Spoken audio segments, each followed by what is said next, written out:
ఒక తండ్రి, ఒక భర్త మస్కట్ నుంచి మన దగ్గరకు వచ్చిండు. తీరా చూస్తే తనకి ఎంతగా క్వాలిఫికేషన్, హై క్వాలిఫికేషన్ లేకుండా మేడం. తెలియకుండా అడగలేదా మీరు? కానీ ఎక్కడ ప్రాబ్లం అయింది అని చెప్పండి ఒకసారి ఫస్ట్. అప్పులు పెరుగుతున్నాయి సార్, అప్పులు అవుతున్నాయి. నేను నా లైఫ్లో అనుకుంటా నేను చేసిన పెద్ద మిస్టేక్ అదొక్కటి సార్. నేను కాళ్ళు కూడా మొక్కాను మేడం. ఎందుకు ఏమన్నా తప్పు చేశారా మీరు? రిటర్న్ పంపిస్తానంటే నేను సూసైడ్ చేసుకొని చచ్చిపోతాను. నన్ను వారం రోజులు మరి ఇప్పుడు మీకు ఏం కావాలి? ఇప్పుడు నా ఇంటికి వస్తున్నాను, చావైనా బ్రతికైనా అంతే. నన్ను కోటి సంపద చంపేశారు మీరు.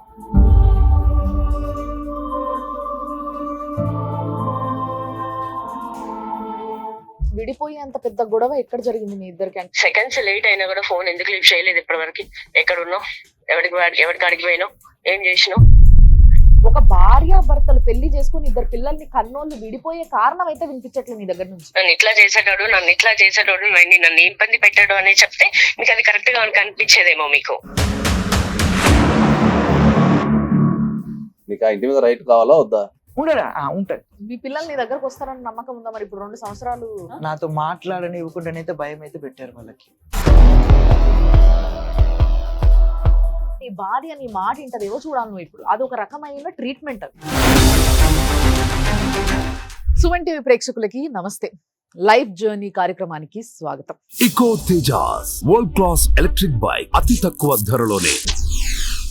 ఈరోజు ఒక తండ్రి, ఒక భర్త, ఒక ఇంటి యజమాని మస్కట్ నుంచి మన దగ్గరకు వచ్చిండు.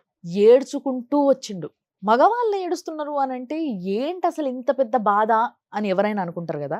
మరి ఈయన బాధ ఏంది, ఈయన చింత ఏంది, అసలు మన సుమన్ టీవీ మెట్లెక్కడానికి కారణం ఏంది, ఈ విషయాలు తెలుసుకోవడానికి అండ్ ఆయనకి మన వైపు నుంచి ఏదైనా సహాయం చేయొచ్చా, ఆయన వైపు న్యాయం ఉందా అనేది చూడ్డానికి ఈరోజు మనం అడ్వకేట్తో పాటు ఇక్కడ కూర్చోవడం జరిగింది. మీ అందరికీ తెలుసు కదా. సో లైఫ్ జర్నీలో మనకి senior most advocate, high court advocate ఆయన నాగేశ్వరరావు పూజారి గారు ఉన్నారు. సో ఆయనతో మాట్లాడదాం. ఆయనతో మాట్లాడి ఆయనతోనే ఈ ప్రాబ్లంకి సొల్యూషన్ తీసుకొద్దాం. సార్ నమస్తే. నమస్తే అండి. నమస్తే మేడం. సో శేఖర్ గారు మస్కట్ నుంచి వచ్చారు. సరేనా? మస్కట్ లో ఏం జాబ్ చేస్తుండే? ఆఫీస్ అసిస్టెంట్ కమ్ అకౌంట్స్ ఎన్ని వర్క్ సంవత్సరాలు చేస్తాను. ఉన్నారు అక్కడ? 2003 నుంచి టిల్ మొన్నటి వరకు సార్, ఆగస్టు వరకు. ఆగస్ట్ లో ఫైనల్లీ క్యాన్సిల్ చేసుకొని వచ్చాను సార్ నేను. సో ఇప్పుడు చెప్పండి మీ సమస్య ఏంది అనేది. అసలు 2009లో నాకు నల్గొండ వాస్తవులైన గుంటి యాదగిరి వాళ్ళ కూతురుతో మ్యారేజ్ అయింది సార్. ఏం పేరు మీ వైఫ్? సంతోషిని సార్. ఏది నువ్వు మస్కట్లో? నేను అక్కడే ఉన్నాను సార్, జాబ్ చేస్తున్నాను. మా రిలేటివ్స్, కజిన్ బ్రదర్స్ వాళ్ళు టైలరింగ్ లో ఉన్నారు సార్ అక్కడ. నాకు ఇప్పుడైతే ఎవరైతే మా అమ్మాయిని ఇచ్చారో నా మామయ్య వాళ్ళ చుట్టాలు కూడా 2-3 అక్కడ ఇదే సేమ్ ఫీల్డ్ లో టైలరింగ్ లో లేడీస్ డ్రెస్సెస్ కుట్టుతారు సార్ వాళ్ళు. ఆ సందర్భంలో వాళ్ళు ఇక్కడికి రావడం పోవడం చూసి నన్ను అక్కడ చూశారు సార్. చూసి అబ్బాయి బాగున్నాడు అని చెప్పి మా కజిన్ బ్రదర్స్ అడిగారంట. సరే మా అమ్మాయి ఉన్నది, మరి మా అమ్మాయి బాగుంటుంది, చదువుకున్నది, జాబ్ చేస్తుంది హైదరాబాద్ లో. ఏం జాబ్ చేస్తుంది తను? కోనార్క్ డయాగ్నోస్టిక్ అంటే ఇక్కడ డయాగ్నోస్టిక్ సెంటర్ అని ఇక్కడ దిల్షు నగర్ లో ఉంది మేడం. అందులో ల్యాబ్ సెక్షన్ లో ఇందులో వర్క్ చేస్తుండే. మీ పేరెంట్స్ ఏం చేస్తారు? ఇంతకు ఎక్కడ ఉంటారు? మా పేరెంట్స్ ఇక్కడ హైదరాబాద్ లోనే. హైదరాబాద్. మా నాన్నకి పారాలిసిస్, ఆయన 15 years నుంచి బెడ్. మా అమ్మ ఇంట్లోనే ఉంటుంది. ఇంతకి పెళ్లికి ముందు ఎప్పుడైతే మీరు దుబాయ్లో ఉంటారని తెలిసిందో, అంటే మస్కట్లో ఉంటారని తెలిసిందో, అప్పుడు మరి పెళ్ళైన తర్వాత పిల్లని తీసుకుపోతావా, ఇక్కడ వదిలేస్తావా, ఏమైనా అయినాయా మాటలు ఇట్లాంటివి? అమ్మాయి చదువుకున్న అమ్మాయి అయితే నేను ఇక్కడికి అమ్మాయి జాబ్ పర్పస్ లో పిలిపించగలుగుతా. నాకంటే కంపెనీ ఇక్కడ కాస్ట్ ఆఫ్ లివింగ్ ఎక్కువ ఉంటుంది కాబట్టి నేను అమ్మాయిని తీసుకొచ్చి ఇక్కడ ఉండలేను. ఉంటే ఇద్దరం ఒకే దగ్గర ఉండాలి. అమ్మాయి చదువుకున్న అమ్మాయి నాకు కావాలంటే, మా అమ్మాయి చదువుకుంది, చాలా బాగుంటుంది, జాబ్కు ఇక్కడ సెట్ అవుతుంది, నీకు కరెక్ట్ అమ్మాయి సెట్ అవుతుంది అని చెప్పారు సార్ వాళ్ళు. తీరా చూస్తే తనకి ఎంతగా క్వాలిఫికేషన్, హై క్వాలిఫికేషన్ లేకుండా మేడం. ఏం చదువుకుంది ఇంతకి? బిఏ ఇంటర్ చేశానంటుంది, కానీ ఇంగ్లీష్ మీడియంలో కాదు. పెళ్లికుండా అడగలేదా మీరు ఏం చదువుకున్నావు నువ్వు? కానీ ఎక్కడ ప్రాబ్లం అయింది అని చెప్పండి ఒకసారి ఫస్ట్. నేను వెళ్ళాక నీకు జాబ్, అక్కడికి జాబ్ వీసా చూస్తాను, ట్రై చేసి పిలిపిస్తాను అని చెప్పాను. మమ్మీ డాడీతో ఉండమన్నారు. మా మమ్మీ డాడీతో తను ఉండను అన్నాను మేడం. నువ్వు వెళ్ళే ముందు మా అమ్మ నాన్నతోటి ఏం చేస్తావో ఎలా మాట్లాడుతావో నాకు తెలియదు, మా అమ్మ వాళ్ళ ఇంట్లోనే ఉంచి వెళ్ళు అని చెప్పేసింది. 2009లో మ్యారేజ్ అయినాక ఫస్ట్ విజిట్లో తనని 3 months వీసాలో పిలిపించి జాబ్ కోసం ట్రై చేస్తే దొరకలేదు సార్. దొరకలేకుంటే మళ్ళీ తను రిటర్న్ వెళ్ళాల్సి వచ్చింది. ఫ్యామిలీ విజిట్ అంటుంది. ఆ వీసా తీసుకొని తను 2 years వీసాలో పిలిపించాను. పిలిపించిన తర్వాత అప్పటికే మాది 2011లో సార్ ఇది జరిగింది. పిల్లల కోసం అనుకుని ప్లాన్ చేసుకున్నాం కాబట్టి తను కన్సీవ్ అయింది సార్. ఫస్ట్ కన్సీవ్ అయినప్పుడు 6 months ప్రెగ్నెన్సీలో డాక్టర్స్ ట్రావెలింగ్ చేయొచ్చు అన్నప్పుడు వాళ్ళ సిస్టర్ని కూడా విజిట్లో పిలిపించి తనకు తోడుగా పంపించాను హైదరాబాద్కి. 2011లో మాకు September 1 బాబు పుట్టాడు సార్. 15లో నేను సేవింగ్ చేసుకున్న అమౌంట్ తోటి ఒక ఇల్లు తీసుకున్నాను సార్. అప్పటికి నాకు ఒక 15 lakhs వరకు సేవింగ్ ఉండే. నేను వెళ్ళిన దగ్గర నుంచి ఆవిడకే అమౌంట్ పంపిస్తే మా అమ్మ నాన్న ఖర్చులకు కూడా ఆవిడే వెళ్ళి ఇచ్చేది సార్. లోను నాకు ఇచ్చారు మేడం. నా సాలరీ సర్టిఫికేట్ అక్కడ నుంచి పంపించాను. నా 6 months previous statement, bank statement, salary transfer అనేది అదొకటి, నా పాస్పోర్టు, నా ఐడి అవన్నీ ఎంబసీలో, ఇండియన్ ఎంబసీలో అటెస్టెంట్ చేయించి పంపిస్తే వాళ్ళు నాకు లోన్ పాస్ చేశారు సార్. మా వైఫ్తో రిక్వెస్ట్ చేశాను, ఇప్పుడు నేను రావాలి రిజిస్ట్రేషన్ అంటే మళ్ళీ నాకు కుదరదు కదా, మరి ఇప్పుడు ఎట్లా ఇలాంటి ప్రాసెస్ అంటే తను ఏమన్నది, మేడం ఇల్లు నా పేరు మీద రిజిస్ట్రేషన్ చెయ్యి, లేడీస్ పేరు మీద చేస్తే GST ఒక 2 lakhs వరకు తగ్గుతుంది అని నాకు ఒకటి చెప్పింది సార్. పవర్ ఆఫ్ అటెండ్ నాకు మెయిల్ చేస్తే అది ప్రింట్అవుట్ తీసుకొని నేను అది ఫిల్ చేసి మొత్తం డీటెయిల్స్ ఇండియన్ ఎంబసీలో అటెస్టేషన్ చేసి నా ఫోటో పెట్టి అటెస్టేషన్ చేసి పంపించాను. ఎవరెవరు ఉంటున్నారు ఆ ఇంట్లో? తీసుకున్న తర్వాత నుంచి మా అత్త, మా మామ, మా బావమరిది, మా వైఫ్ వాళ్ళ తమ్ముడు, వాళ్ళ సిస్టర్. అంటే ప్రెషర్ చేసేదా మీ భార్య మిమ్మల్ని ఇంత పంపించాలి ఎవ్రీ మంత్ అని? నాకు నా శక్తికి మించిన ఖర్చులు అయిపోయాయి సార్.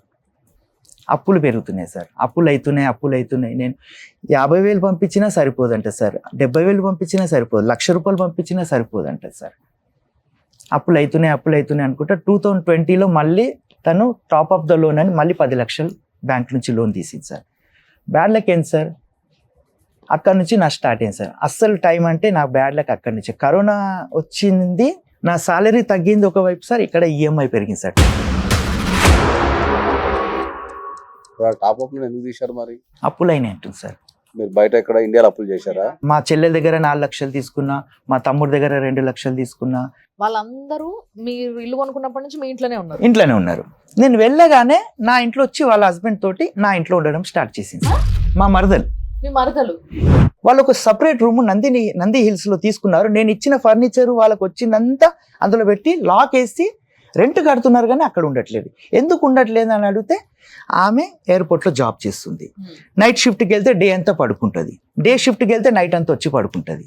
ఆమెకు అదే లైఫ్ స్టైల్ అలవాటు అయిపోయింది సార్. మరదలు వాళ్ళ హస్బెండ్ కూడా ఎన్నిసార్లు, ఎందుకంటే నాతో క్లోజ్గా ఉండే సార్, పెళ్ళైన కొత్తలో చెప్పుకున్నాడు నాకు, ఇలా కరెక్ట్ కాదని చెప్తున్నా నా మాట వింటలేదన్నా, ఇట్లా ఉండడం కూడా కరెక్ట్ కాదు అని మా అమ్మ నాన్నలు కూడా అన్నారు. సడకుని ఇంట్లో ఉండడం కరెక్ట్ కాదు, నువ్వు అట్లా ఉంటాం, మేము ఎట్లా వస్తాం మీ ఇంటికి, మీరు రెంట్ హౌస్ ఉన్నది అక్కడ ఉండరు అంటే కూడా మా వైఫ్ వింటలేదు అని చెప్పేసి వాళ్ళ అమ్మ నాన్నతో కూడా చెప్పారంట. ఇల్లు కొన్నప్పుడు మీ భార్య మిమ్మల్ని అడిగిందా, మరి మా అమ్మ నాన్న మా చెల్లె తమ్ముడు వచ్చి ఇక్కడ ఉంటారంట, నేను ఉంచుకుంటా, నువ్వు లేవు కదా నాకు తోడు ఉంటారని అడిగిందా? మీ అమ్మ నాన్నతోటి మాట్లాడతాను, వాళ్ళని ఇక్కడ తీసుకొచ్చి ఉంచుతాను, నేను వాళ్ళకి నీ గార్డియన్గా ఉంటారని చెప్పేసి మా అత్త మామని, మా మరదల్ని, మా వైఫ్ వాళ్ళ తమ్ముడిని, సిస్టర్ని తీసుకొచ్చి మా ఇంట్లో ఉంచాను సార్. నా లైఫ్లో అనుకుంటా నేను చేసిన పెద్ద మిస్టేక్ అదొక్కటి సార్. ఫైనల్ గా మీరు ఫైనాన్షియల్ ప్రాబ్లమ్స్ ఉన్నాయని చెప్తున్నారా? ఫైనాన్షియల్ ప్రాబ్లం నుంచి పర్సనల్ లైఫ్లోకి వచ్చేసింది సార్. ఏముంది పర్సనల్ లైఫ్ లో? ఇందులో ఇంటర్ఫియర్ వాళ్ళ అమ్మ నాన్న చాలా ఇన్వాల్వ్ అయిపోయి మొత్తం మా వైఫ్ తోటి ఏం చెప్పారో తెలియదు సార్, ఆ భగవంతుడికే తెలుసు, మొత్తం నెగిటివ్ మైండ్గా చేసేసారు ఆమెను. ఇప్పుడు మా మధ్యలో మనస్పర్ధాలు, గొడవలు, నాతో మాట్లాడకపోవడాలు, నెలల కొద్దీ మాట్లాడదు సార్. పిల్లలు మాట్లాడి అంటే వీడియో కాల్ చేస్తే కూడా మాట్లాడించేది సార్. 20 నుంచి స్టార్ట్ అయ్యాయి గొడవలు. అలా జరుగుతూ 22లో వచ్చాను, నాతో ఎవ్వరూ మాట్లాడలేదు. జస్ట్ ఏదో వచ్చాను ఒక గెస్ట్ లాగా. మా వైఫ్ వాళ్ళ బ్రదర్ మ్యారేజ్కి ఉన్నాను, నాకు చేయాల్సింది చేశాను, పెట్టేది పెట్టాను. మళ్ళీ వెళ్ళిపోయే టైంలో గొడవలు జరిగాయి. తను ప్రతిదానికి అప్పుడు మీరు మాట్లాడలేదా మీ వైఫ్ తో? ఏమైంది? మాట్లాడేది మేడం. నేను కాళ్ళు కూడా మొక్కాను మేడం. ఎందుకు ఏమైనా తప్పు చేశారా మీరు? తప్పు నేను చేయలేదు మేడం. మరి కాలేదు. నాతోటి ఎందుకు మాట్లాడట్లేదు నేను అదే అడిగాను మేడం. స్టార్టింగ్ లో విజిట్ లో పిలిపించాను కదా, తనకు జాబ్ దొరకకపోతే నేను రిటర్న్ పంపిస్తానంటే నేను సూసైడ్ చేసుకొని చచ్చిపోతానని నన్ను వారం రోజులు నన్ను నిద్ర లేకుండా తిండి లేకుండా నన్ను బెదిరించింది సార్. ఇప్పుడున్న పరిస్థితి ఏముంది మరి? ఇప్పుడు తనకు డివోర్స్ కావాలంట సార్, నేను వద్దు అంటున్నది. డివోర్స్ ఎందుకు కావాలంటే కారణం ఏంది? కారణం చెప్పు అంటే నువ్వంటే నాకు ఇష్టం లేదు, నీతో ఉండదలుచుకోలేదు, నిన్ను చూసి చూసి నీతోటి నేను భరించలేకపోతున్నాను, నువ్వు నేను పెళ్లి చేసుకున్నప్పటి నుంచి నన్ను టార్చర్ పెడుతున్నావు అని అంటున్నది. మేము కలిసే లేము అసలు.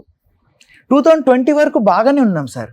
ప్రతి దానికి ఆయన వచ్చి నా ఇంట్లో ఉన్నప్పటి నుంచి ఆయన నన్ను కంపారిజన్ చేస్తున్నారు సార్. ఆయన ఐటీలో జాబ్ చేస్తాడు, 1 lakh అబోవ్ సంపాదిస్తాడు. ఇప్పటి వరకు మీరు చెప్పినట్టు అయితే నార్మల్ గా అన్ని కుటుంబాల్లో జరిగే విషయాలే. మేము ఇంకా యాక్చువల్ గా ఎప్పుడెప్పుడు పెద్ద విషయం ఏమన్నా ఉంటుందో ఏం చెప్తారని చూస్తున్నాం. ఇప్పుడు మీ పిల్లలు ఎక్కడున్నారు? మా వైఫ్ దగ్గరనే మీ ఉన్నారు సార్. పిల్లలకు మీకు అటాచ్మెంట్ ఎట్లుంది? లేదు సార్, 2 years నుంచి నా సరిగా కాంటాక్ట్ లో లేరు సార్, ఎందుకు? మాట్లాడివ్వట్లేదు. మరి మీరు పెద్ద మనసులో పంచాయతీ లాంటిది ఏం పెట్టలేదు? సొసైటీలో ఉన్న పెద్ద మనుషులందరూ వచ్చారు సార్, వాళ్ళు ఎంత నచ్చి చెప్పారు, కలిసి ఉండండి భార్య పిల్లలు, మీరు మీ మధ్యలో ఏది ఉన్నా కనీసం పిల్లల కోసం కలిసి ఉండండి. నేను కోరేది కూడా అదే సార్. నువ్వు నాకు ఏదో చేసి పెట్టాలి, నువ్వు నాతోటి నేను నీ నుండి ఏది ఎక్స్పెక్ట్ చేయను. నేను నా పిల్లలకి తల్లిలాగుండు, నేను వాళ్ళకి తండ్రిలాగా ఉంటాను. 2 bedrooms ఉన్నాయి కదా, ఒక బెడ్రూమ్లో నువ్వు ఉండు, నాతో మాట్లాడకపోయినా పర్వాలేదు, నేను చచ్చేంత వరకు మాట్లాడకపోయినా పర్వాలేదు, నేను ఫోర్స్ చెయ్యా, నా పిల్లలకు తండ్రిలాగా ఉంటాను. నేను పుట్టినప్పటి నుంచి వాళ్ళతో లేను సార్. నేను కనీసం ఇప్పుడు వచ్చినాను వాళ్ళతో ఉండనివ్వు అని అంటే కూడా యాక్సెప్ట్ చేస్తలేదు సార్. పోనీ పైన ఒక ఫ్లోర్ వేసుకున్నాను, ఒక రూమ్ వేసుకొని ఉంటాడమ్మా అని చెప్పినా కానీ వినట్లేదు సార్. ఎందుకు విడాకులు అంటే నాకు ఆయనతో ఉండడం ఇష్టం లేదు సార్. అనుమానం, ప్రతి దానికి అనుమానం. అంటే ఏం అనుమానించినాను సార్? ఆమెకి ఏమన్నా ఇల్లీగల్ కాంటాక్ట్స్ ఏమైనా ఉన్నాయా? నేను దాని గురించి నేను నా మైండ్లో కూడా ఆలోచన రాలేదు సార్. కానీ ఇప్పుడు ప్రతి మనిషి అదే మాట చెప్తున్నారు సార్. అలాంటి పనులు ఎక్కువ రోజులు దాగవు, ఎక్కడెక్కడో లోపల దాచి పెట్టుకుంటే ఉండేటివి కావు. ఎవరో ఒకరు చెప్తారు, ఎవరి ద్వారానో మీకు తెలుస్తుంది. అట్లా ఎవరన్నా చెప్పినరా మీకు? లేదు మేడం, నాకు అట్లాంటి అనుమానమే లేదు మేడం. నేను చెప్పినా నమ్మను. ఇప్పుడున్న ప్రాబ్లం ఏముంది మీకు? ఇప్పుడు నేను అన్ని వదులుకొని వచ్చాను సార్. ఈవెన్ నేను జాబ్, ఎంత మంచి జాబ్ సార్, ఆమెకి పార్లర్ కోర్సు కూడా నేర్పించాను సార్. అక్కడికి పిలిపిస్తే 30,000-40,000 వస్తుంది, లేదా ఓన్ పార్లర్ నేను పెట్టిస్తాను, 1 lakh వరకు ఇన్కమ్ వస్తుంది, ఇక్కడికి రా. నాకు ఎన్ని రోజులని, నేను భార్య పిల్లల్ని దూరం ఉండి నేను ఎన్ని రోజులని బ్రతకాలి ఇట్లా అని అడిగాను సార్. నేను రాను అంటది. వాళ్ళ నాన్నంట నా బిడ్డని పంపియను అంటాడు. వాళ్ళ నాన్న ఎక్కడున్నాడు? నా కొడుకు పుట్టిన తర్వాత ఆయన ఏదో లీవ్లో వచ్చారు సార్.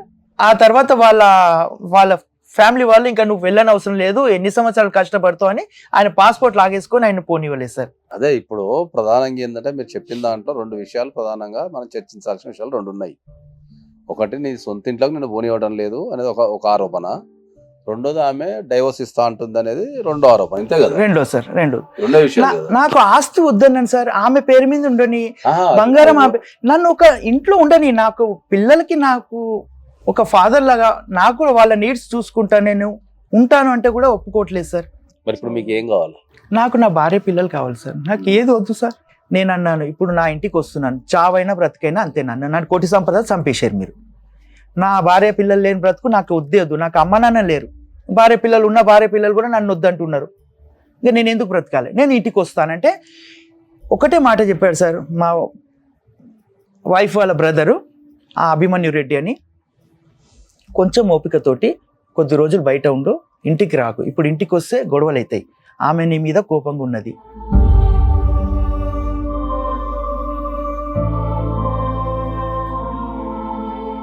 ఒక పని చేద్దాం సార్, అయితే ఒక్కసారి వీళ్ళ వైఫ్ తో కూడా మాట్లాడదాం. మరి ఆమె ఏం చెప్తుందో, ఆమె యాంగిల్ ఏందో చూసి విన్న తర్వాత ఒకసారి మాట్లాడదాం. హలో, సంతోషిని గారా?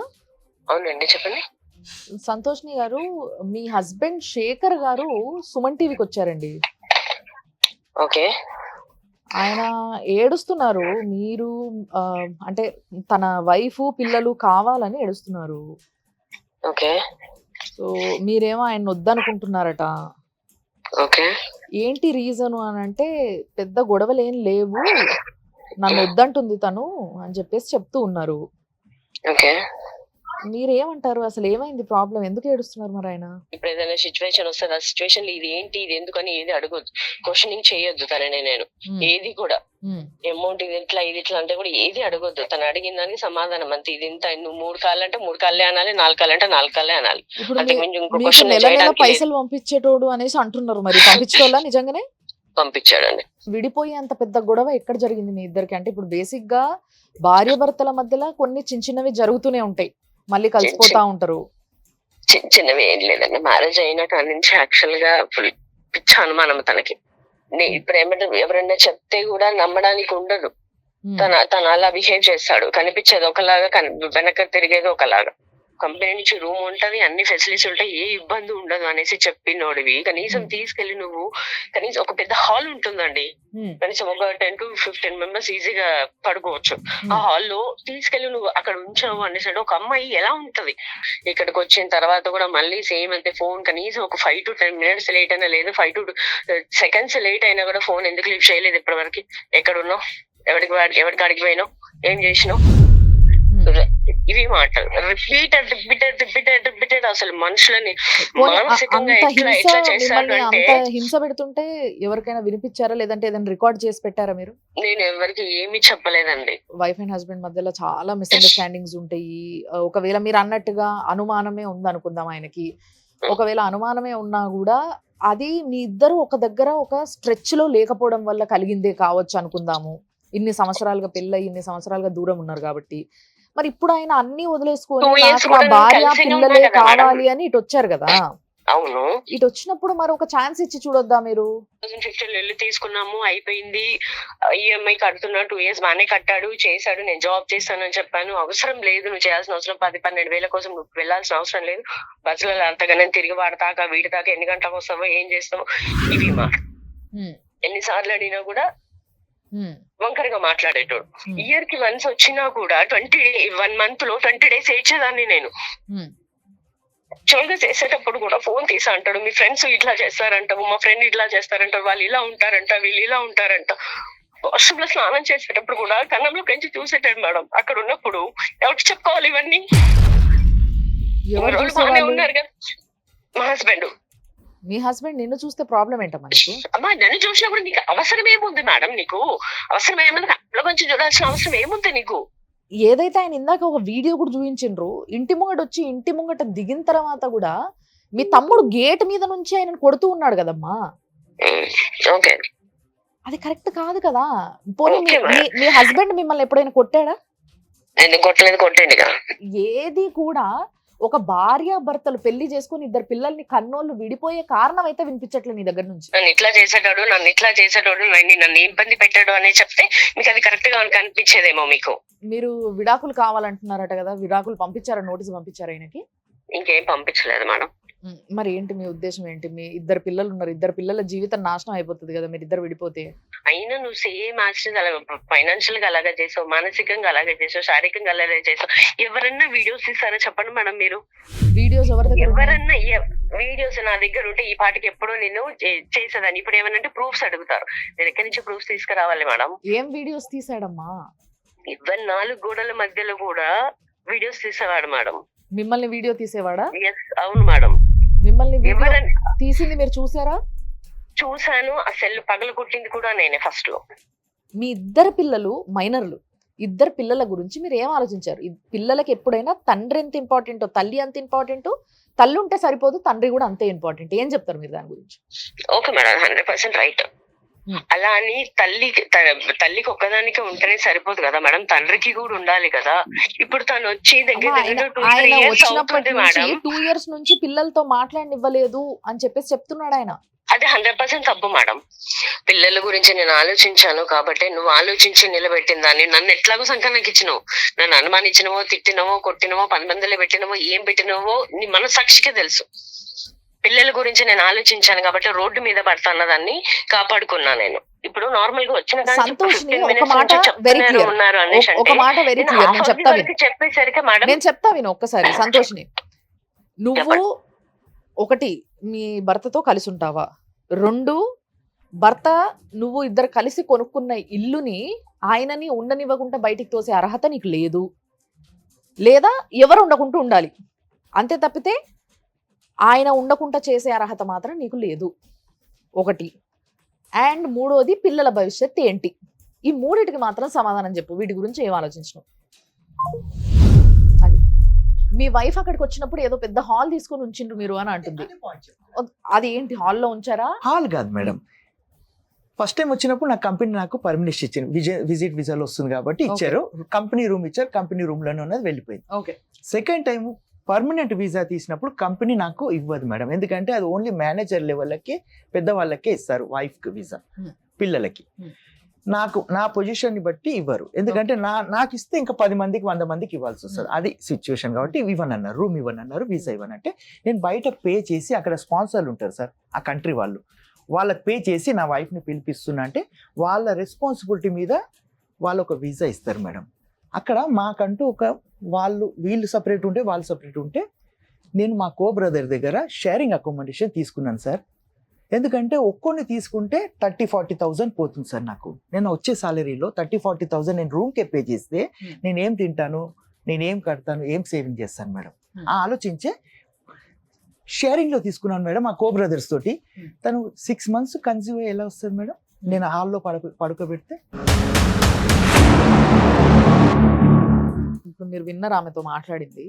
నిజంగా చెప్పాలంటే యాక్చువల్గా ఆమె మాట్లాడిన విధానం వింటుంటే ఫస్ట్ నుంచి ఆమె ఎప్పుడు కూడా నేను అడిగేదాకా కావాలని అడిగా, నేను అడిగేంత వరకు కూడా తన భర్త తనని కొట్టినట్టుగా చెప్పట్లేదు. ఎందుకమ్మా ఎక్కడైంది గొడవ అని 3 సార్లు అడిగిన నేను ఆమెని. ఎప్పుడైతే నీ భర్త ఏమని నేను కొట్టిండా, ఆయన ఎందుకు కొట్టిరు మీరు, గేట్ మీద నుంచి మీ తమ్ముడు ఎందుకు కొట్టిండు అన్నప్పుడు నన్ను కొట్టిండు కొట్టలేదా అని అప్పుడు స్టార్ట్ చేసింది ఆవిడ. సో బేసిక్గా నాకు తెలిసినంత వరకు ఆడవాళ్ళు ఇప్పుడు వరకు మనం ఇన్ని కేసులు చూసినాం, ఎవరైనా కూడా ఎందుకు వదిలేస్తున్నావు అమ్మా, నీ భర్తని ఎందుకు వద్దనుకుంటున్నావు అని అంటే నన్ను కొట్టేటోడు మేడం అని ఫస్ట్ చెప్పే పాయింటే అది, ఒకవేళ నిజంగా కొడితే. ప్రధానంగా అయితే ఇద్దరు చెప్పిన దాని ప్రకారం అయితే అన్ని ఒక జనరల్ సంసారంలో ఉండే గొడవలు మాత్రమే ఉన్నాయి. ఈయన చెప్పిన దాని ప్రకారం అయితే ఆమె కూడా అడ్మిట్ చేస్తుంది, ఏంటంటే మనీ తీసుకున్నాను అయితే అడ్మిట్ చేస్తుంది ఆమె. ఎంత ఉంటే అంత, అంటే 30,000 పంపించిన రోజులు ఉన్నాయి, 1 lakh పంపించిన రోజులు ఉన్నాయి అని చెప్పి చెప్తున్నారు. ఇప్పుడు ఈ ఓవరాల్ సినారియోలో చూస్తే ఏంటి అంటే, ఇప్పుడు ఈయనైతే ఏదైతే 2003 నుంచి ఉన్నారు కదా మీరు, 2003 నుంచి ఇప్పటి వరకు మొన్న 2024 ఆగస్టు వరకు సంపాదించిన పైసలన్నీ సరే, ఇద్దరి మధ్యలో ఎంత గొడవలు ఉన్నా ఇక్కడ ఫైనాన్షియల్ ఇష్యూ వచ్చారు అయితే ఈయన మొత్తం పెట్టుబడి అయితే ఇటే పంపించేసి, సో వాళ్ళ ఫ్యామిలీ అయితే అంతా అక్కడ సెటిల్ అయిపోయింది. ఓకే, ఇప్పుడు ఈయన వచ్చిన తర్వాత ఆమె డైవర్స్ తీసుకుందామని డిసైడ్ అయిపోయింది, అందుకని ఇంట్లోకి రానిస్తాను లేదు.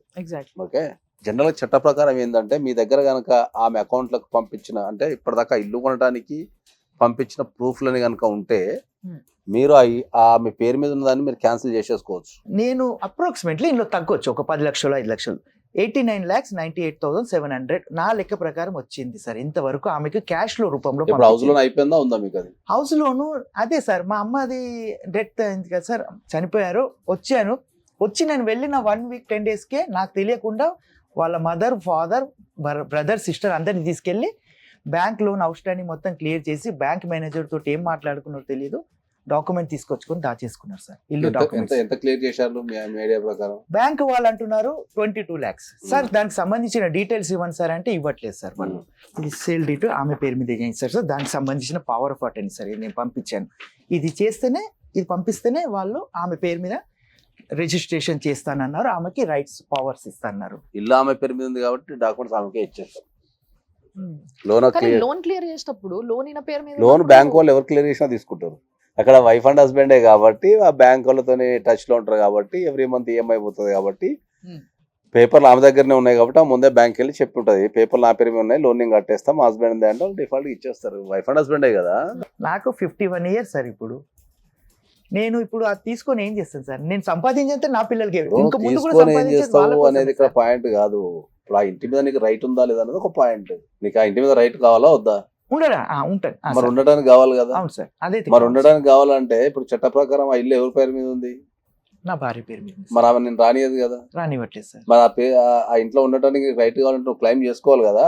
ఇప్పుడు నా జీవితాంతం కష్టపడ్డ సొమ్ము అంతా నేను ఆ ఇంట్లో పెట్టినా కాబట్టి మరి నాకు ఉండే అవకాశాన్ని కానీ లేకపోతే నా పార్ట్నర్కి రావాలని అయితే నువ్వు అడగాలి కదా.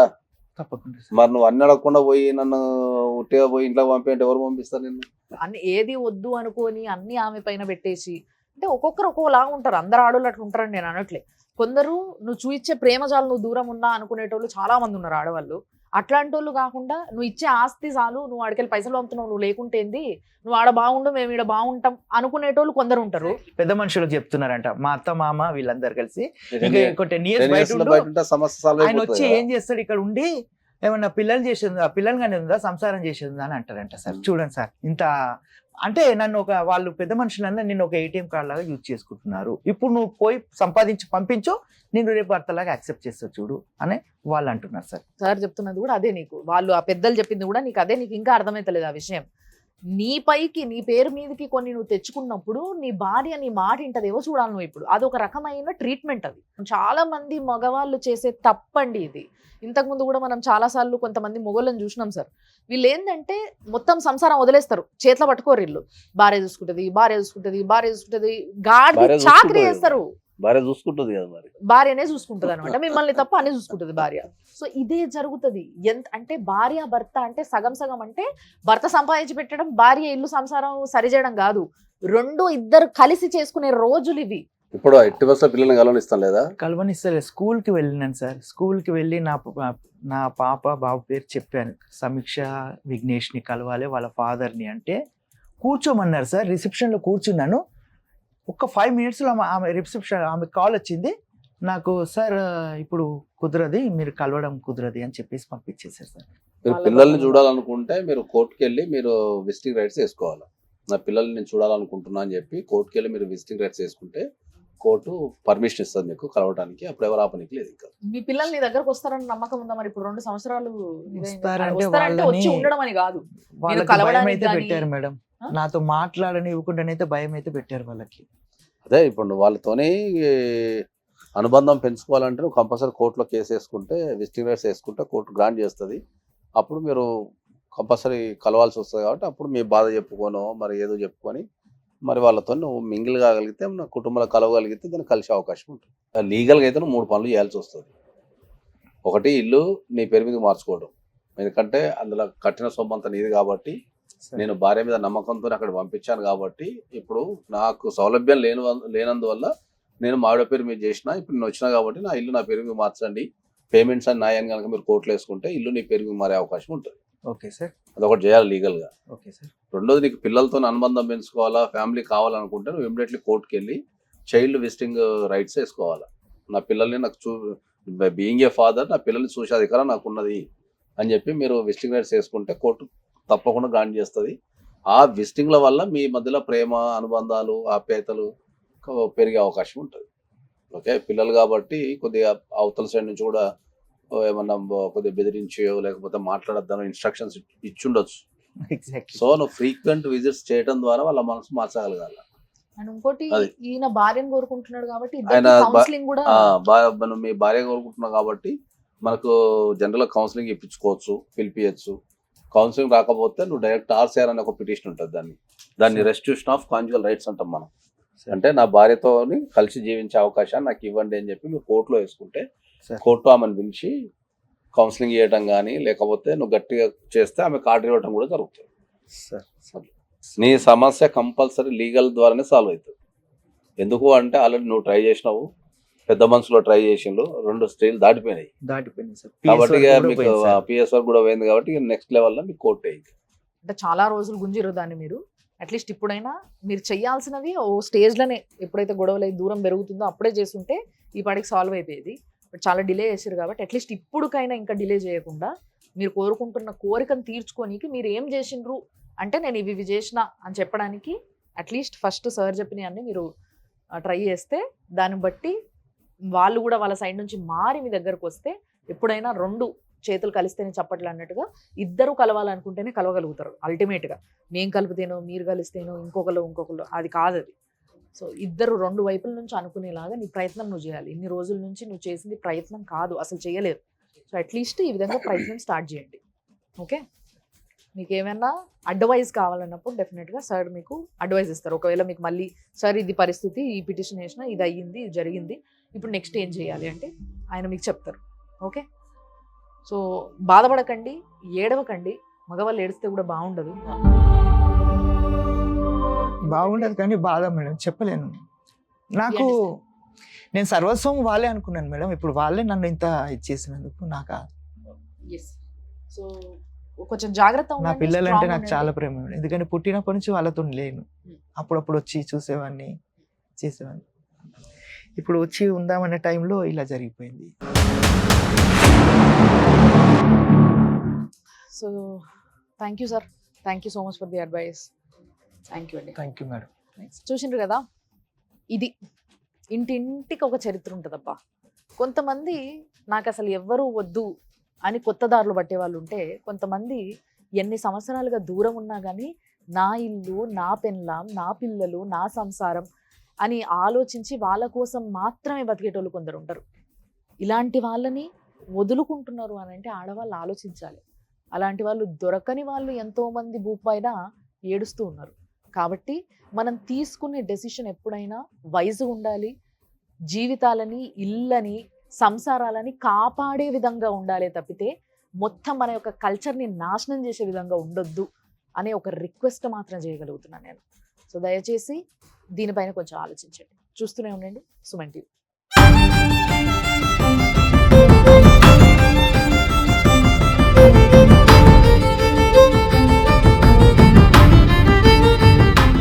Anchor's Dress Courtesy, Sari House, OU Colony, Sheikhpet, Hyderabad.